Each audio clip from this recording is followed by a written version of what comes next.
त्र्यम्बकं यजामहे सुगन्धिं पुष्टिवर्धनम् उर्वारुकमिह वन्दनात् मृत्योर्मोक्षेऽमामृतात् सच्चिदानन्दरूपाय विश्वोत्पत्त्यादिहेतवे तापत्रयविनाशाय श्रीकृष्णाय वयं नमः। ब्रह्मात् मुरारिस्त्रिपुरान्तकारी भानु शशि भूमि सुतो बुधश्च गुरुश्च शुक्र शनिराहुकेतु सर्वे ग्रहान् शान्तिर्भवन्तु।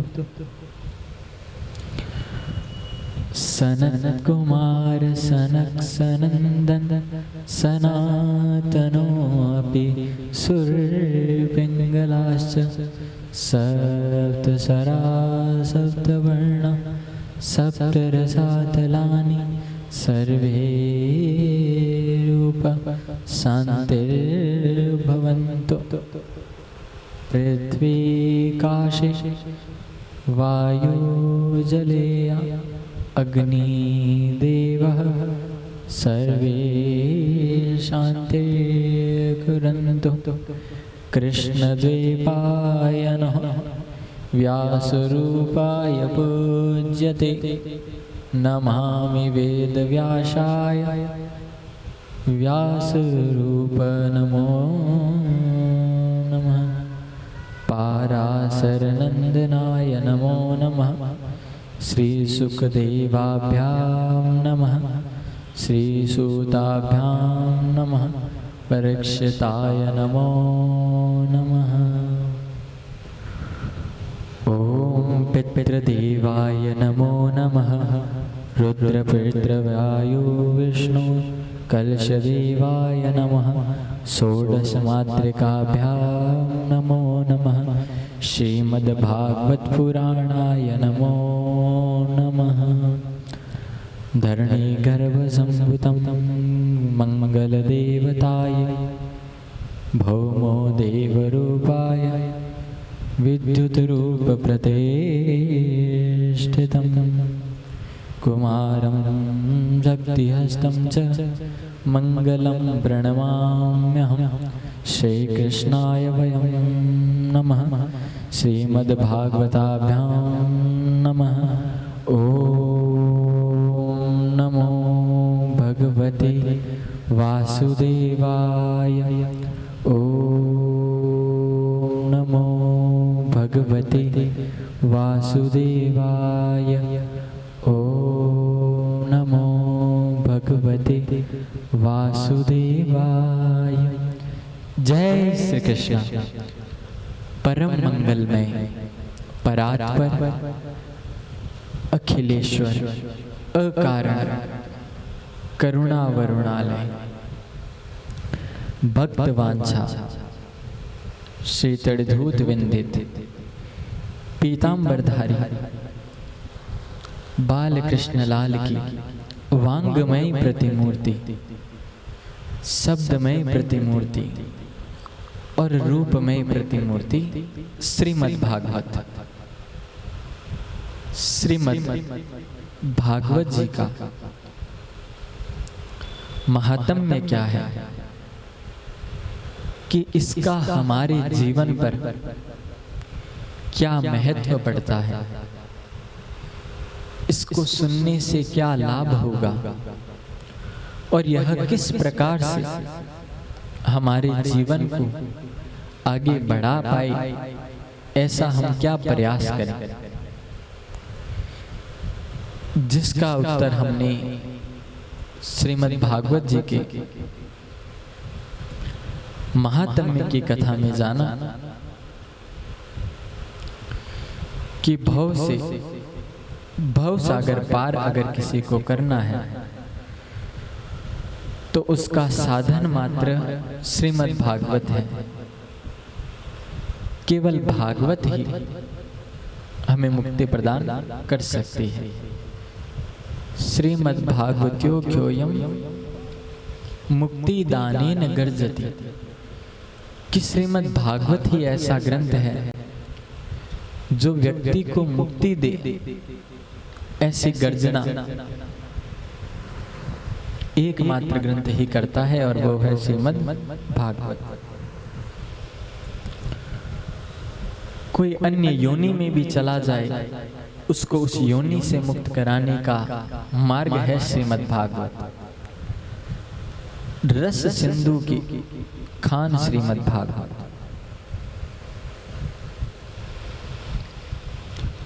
चार वेद लिखने के बाद भी जब वेद व्यास जी को संतोष नहीं मिला, तो उनके असंतोष को संतोष में परिवर्तन करने वाली श्रीमद्भागवत अनेक भक्तों को भक्ति का मार्ग प्रदत्त करने वाली श्रीमद्भागवत। तदो ही विधाय दैते विवेक अनेक जन्मानि पापमृत्वा भागवत जीवनम आकृत। कि अनेक जन्मों का हमारे भाग्य उदय हुआ है, या पापों का अंत हुआ है हमारे अच्छे कर्मों से, तब भागवत हमारे जीवन में आई है। जीवन में धन की अधिकता या धन का मार्ग या धन हमें तब बुरा लगने लग जाता है जब वो हमारे दुख का कारण बनता है। अगर धन है और वो धन हमारी दुख का कारण बन रहा है, तो वह धन भी पीड़ादायक बन गया। कि एक तो मैं धन कमा रहा हूं, तो शत्रुता का तो जन्म लेना अनिवार्य है, शत्रु तो होंगे। और दूसरा, अगर मेरे पास धन है और मेरा स्वास्थ्य सही नहीं है, तो वो मेरा धन किसी काम का नहीं है। पहला सुख निरोगी काया। अगर मेरी काया निरोगी है तो मैं हर काम अच्छे से कर सकता हूं, हर बात अच्छे से कर सकता हूं। और काया को बाहर से खराब नहीं होती, ये हर बार बतलाता हूं मैं, कि हमें वो चीजें परेशान नहीं करती या हमें वो चीजें नहीं मारती जो हम बाहर से खाते हैं। हमें परेशान वही चीजें करती है, हमें अक्सर वही चीजें मारती है जो हमें अंदर ही अंदर खाती है। जब उन बातों का इलाज नहीं निकल पाता, तब वह व्यक्ति केवल और केवल घुटन के माध्यम से जीवन जीता है, जो काया को अपने आप अव्यवस्थित कर देता है। तो वह काया से ही नहीं रही, तो फिर धन का क्या कार्य? इसलिए धन धर्म के कार्य में लगा, संपूर्ण मत लगाओ, अपनी कमाई का 10वां भाग। आगे जानेंगे कि भीष्म पितामह ने कहा था कि जितना कमाओ उसका 10% तुम अच्छे कार्य में लगाओ, धर्म में लगाओ, पशु पक्षियों की सेवा में लगाओ।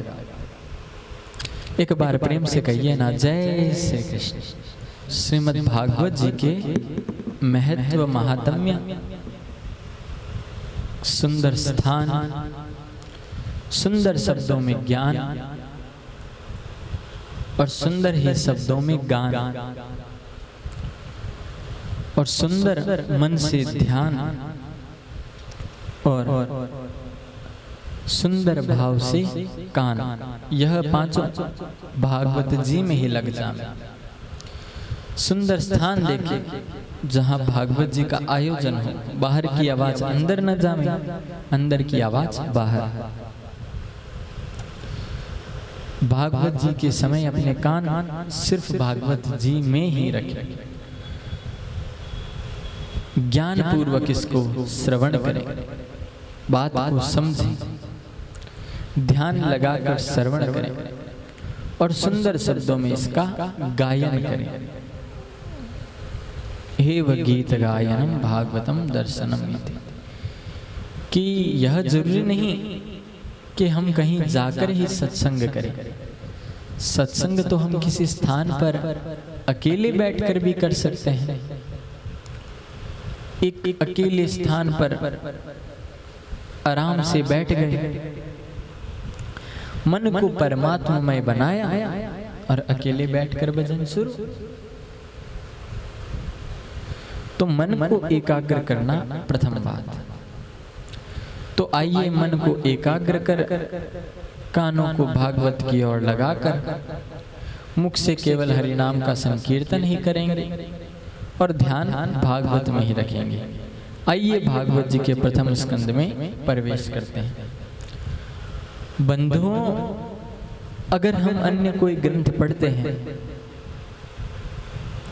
अर्थात जिस देवी देवता का ग्रंथ है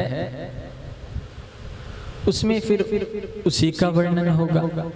यह तो लाजमी बात है, सत्य है कि जिस विषय की पुस्तक है उस पुस्तक में वर्णन फिर उसी का होगा। जैसे अगर गणेश जी की पुस्तक पढ़ेंगे तो उसमें अबाउट के बारे में गणेश जी का वर्णन होगा। ऋतवच्मि सत्यवच्मि अवतम माम अववक्तारम अवश्रोतारम अवदातारम अवधातारम अवानुचानम अवशिष्यम अवपश्चातात अपुरस्तात अवचोतरातात अवदक्षिणातात अववार्धतात सर्वतो मां पाहि पाहि समन्तात एकदन्ताय विद्महे वक्रतुण्डाय धीमहि तन्नो दन्ती प्रचोदयात्। कि केवल गणेश जी के बारे में ही बतलाया जाएगा कि वो क्या है, उन्होंने क्या किया, उनके नामों की व्याख्या। प्रथमम वक्रतुंडम च एकदंतम द्वितीयकम तृतीयम कृष्ण पिंगाक्षम गजवक्त्रम चतुर्थकम लंबोदरम पंचमम च षष्ठम विकटमेव च सप्तमम विघ्नराजेन्द्रम धूम्रवर्णम तथाष्टमम नवमं भालचंद्रम च दशमं तु विनायकम एकादशं तु गणपति द्वादशं तु गजाननम गजाननं भूतगणादिसेवितं कपितजम्भू फलचारुभक्षणं उमासुतं शोकविनाशकारकं नमामि विघ्नेश्वरपादपङ्कजं वर्णनामार्थसङ्घानां रसानाम अर्धसंदसामपि मंगलानाम च कर्तारो वंदे वाणी विनायक।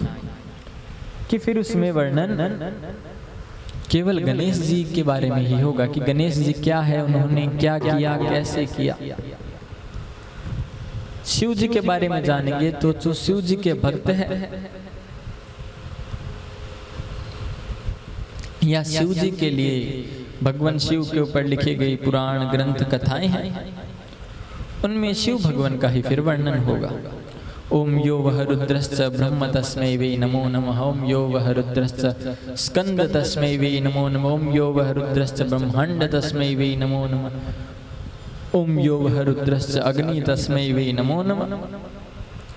कि शिव ही अग्नि है, वही ब्रह्मांड है, वही पृथ्वी है, वही जल है, वही अग्नि आकाश है। तो शिव का नाम आएगा उनके वर्णन में। दुर्गा देवी का पढ़ेंगे तो उनमें उनके रूप का वर्णन या उनके बारे में। घंटा शूल हलानि शंख मुसले चक्रम धनुषायकम हस्ताब्जे धनंतिम धनांजलिस्थितां सुतुल्यां प्रभां गौरी दैय समंदवां त्रिजगतां आधारभूतं महा पूर्वः मंत्रः सरस्वती मनुवजे शुंभादिदैत्यार्धमर्दनम् नमः कमलनाभाय नमस्ते जलसायिने नमः केशवानंत वासुदेवाय नमो नमः। यानी जिसके हम पढ़ रहे हैं किताब, फिर उसमें केवल उसी की चर्चा होगी। सर्वमंगल मांगल्ये शिवे सर्वार्थ साधिके शरण्ये त्र्यंबके गौरी नारायणी नमस्तुते। रक्षायः देवी सर्वभूतानां मम रक्षाय कृतवती एवं दुष्ट व्यक्तित्व मम रक्षाय कुरु ममे। सूर्य के बारे में जानेंगे तो आदि रूप प्रतिष्ठितम प्रकाशे देव रूप्यति एव गगनी रूप प्रतिष्ठितम सूर्य देवाय नमो नमः।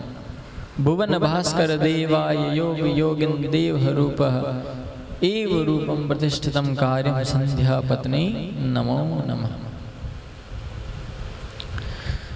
कहने का तात्पर्य कि जिस देवी देवता की पूजा हम कर रहे हैं या जिसकी किताब है, फिर उस किताब में केवल उसी का वर्णन आता है, केवल उसी के बारे में। पर प्रिय भक्तजनों, भागवत एक ऐसा ग्रंथ है जिसमें किसी देवी देवता की पहले आराधना नहीं की गई। प्रथम स्कंद से अब भागवत की शुरुआत है और इसमें आराधना की गई है तो केवल सत्य की। श्री परमात्मने नमः। श्री राधा कृष्णाभ्याम नमः। गणेशांबिकाय नमः। प्रेम से कहिए ना जय श्री कृष्ण। कि श्रीमद् भागवत कथा में पहले आराधना की गई है तो वह की गई है सत्य की। शुरुआत प्रथम श्लोक से मंगलाचरण से सत्य से है। जन्माधस्य यतो अन्व्या दितरतश्चार्थे स्वभिज्ञ स्वराट तेने ब्रह्मा हृदय आदि कवये मुहान्ति यत सूरयः तेजो वारि मदाम यथाम विनिमयो ते सर्गो अमृषा धाम्ना स्वेन निरस्तकुहकं सत्यं परमं धीमहि। कि जन्माधस्य कि जिसकी इच्छा मात्र से, सोच मात्र से, जिसने पुराणों की शिक्षा संपूर्ण ज्ञान ब्रह्म हृदय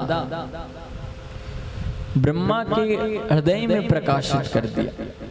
केवल सोचने मात्र से, केवल सोचा है इतने में तो जो ज्ञान था वो त और प ब्रह्मा ने तपस्या की और उनका हृदय में धारण करवा दिया। तेजो वारि मृदाम यथाम कि जो इतना दयावान कृपालु है, जिसकी कृपा मात्र से जीव संचलित होता है, चलता है, ऐसे श्री हरि नारायण भगवान ने क्या बात कही और जीवन की यह वार्ता बतलाई कि जो शुरुआत में था, मध्य में और अंत में भी रहेगा। आदि मध्य और अंत में जो रहता है, ऐसे पुराण पुरुषोत्तम या ऐसा परमात्मा का रूप केवल मात्र सत्य है। केवल वह रूप सत्य का ही है। इसीलिए तो कहा गया सत्यम परमम धीमहि। जिसके न आदि का पता न अंत का पता, वह सत्य। भागवत की शुरुआत में आपने सुना सत्यम परमम धीमहि। मध्य में आप सुनेंगे सत्यम व्रतम, सत्यम परम त्रिसत्य व्रतम। और भागवत जी के जब हम अंतिम श्लोकों में जाएंगे तो उसमें यह वर्णन है कि कस्मे यन, मतलब जिसकी शुरुआत, जिसका मध्य और अंत तीनों सत्य है, त्रिकाल बाधित सत्य। ऐसे श्री हरि, ऐसे श्री हरि को हम प्रणाम करते हैं। जय श्री कृष्ण। यह सृष्टि केवल मात्र सुसुप्ता रूप है, सोती हुई है। परंतु भगवान की माया से, लीला से ये हमें यूं प्रतीत होती है मानो जागृत है। यह उस अधिष्ठाता की मात्र माया शक्ति से ही हमें जागृत अवस्था की ओर लगती है या प्राप्त होती है, जबकि है नहीं। है तो यह सोई हुई है। हमने केवल मात्र अपने विचारों में जगा के रखा है। सोच कि सिर्फ हमारी सोचने मात्र से यह काम होगा, हो सकता है? नहीं हो सकता। कार्य अपने समय पर लगन मेहनत अगर उसके प्रति उतनी है तब ही हो पाएगा। प्रेम से कहिए ना एक बार, जय श्री कृष्ण। काम तभी होगा जब उसके प्रति आपकी अवस्था, मेहनत और आप एक लगन से लगे। तो त्रिकाल बाधित जो सत्य है, ऐसे सत्य भगवान श्री हरि क्यों? क्योंकि जब सृष्टि की संरचना नहीं हुई तब जो था, होने के बाद भी जो हमारा पालन कर रहा है, और अंत में मार्कंडेय जी को प्रलय दिखाई तब भी वह वट के पत्ते पर, वटस्य पत्रस्य पुटे शयानम बालम मुकुंदम मनसा स्मरामि। वट के पत्ते पर अपनी अंगुष्ठ को मुख में लिए हुए बड़े आराम से विचरण कर रहा था। ऐसे श्री हरि को हम सभी मिलकर के प्रणाम करते हैं। श्री हरि नमः। और ऐसे भगवान का रूप है सत्य।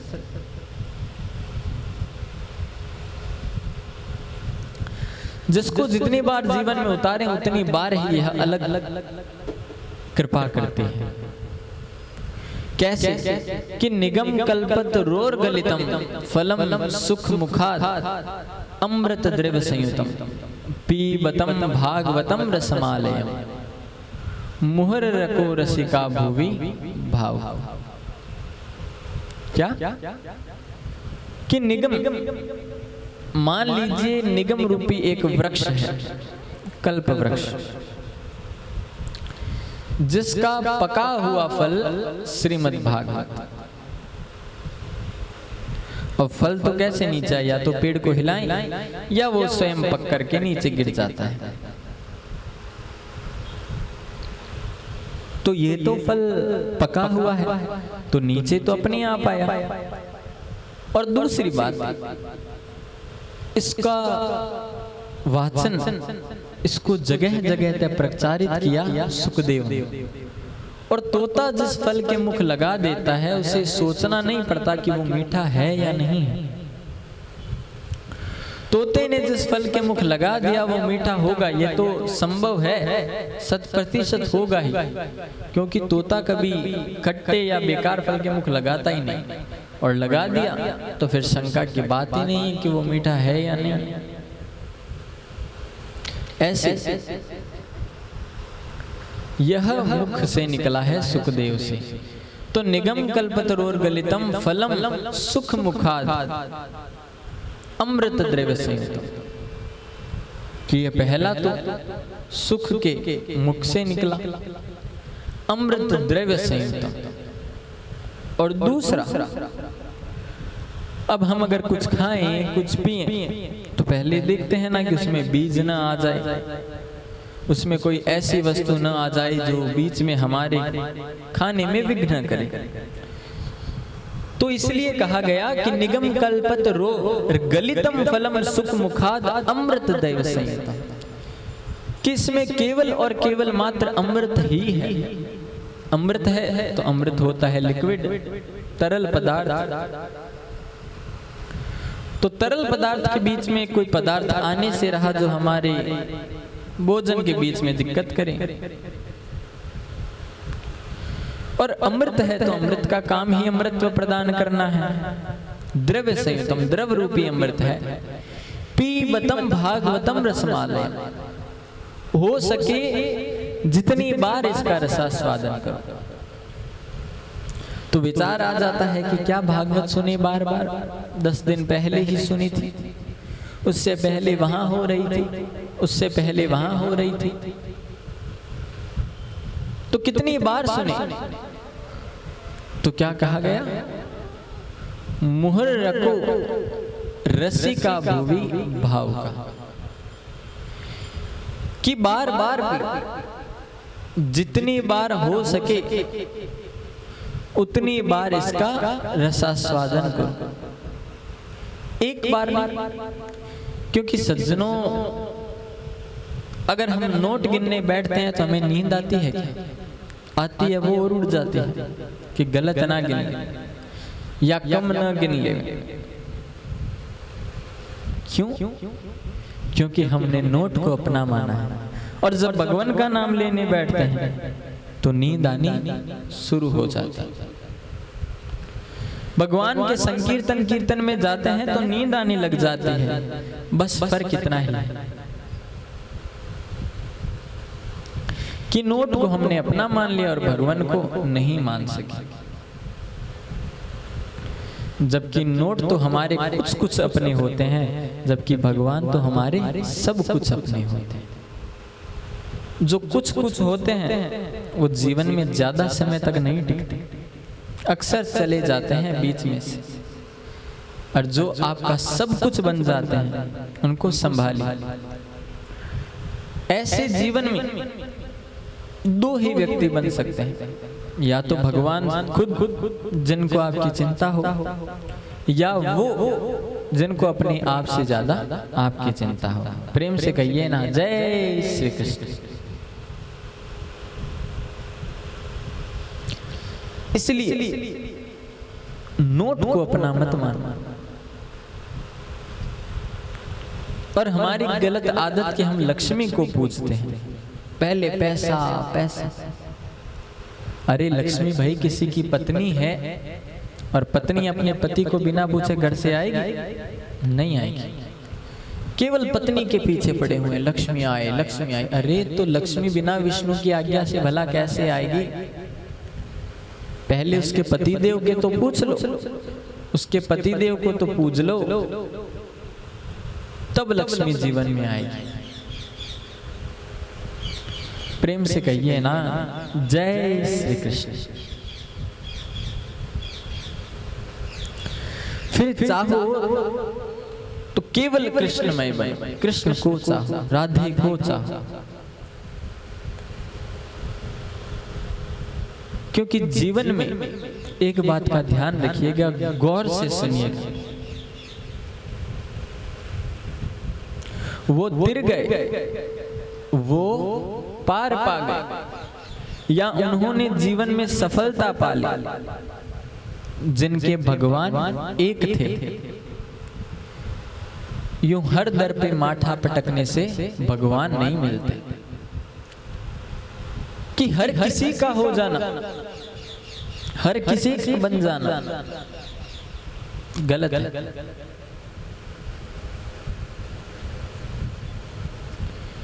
रहना है तो केवल कृष्णमय बन।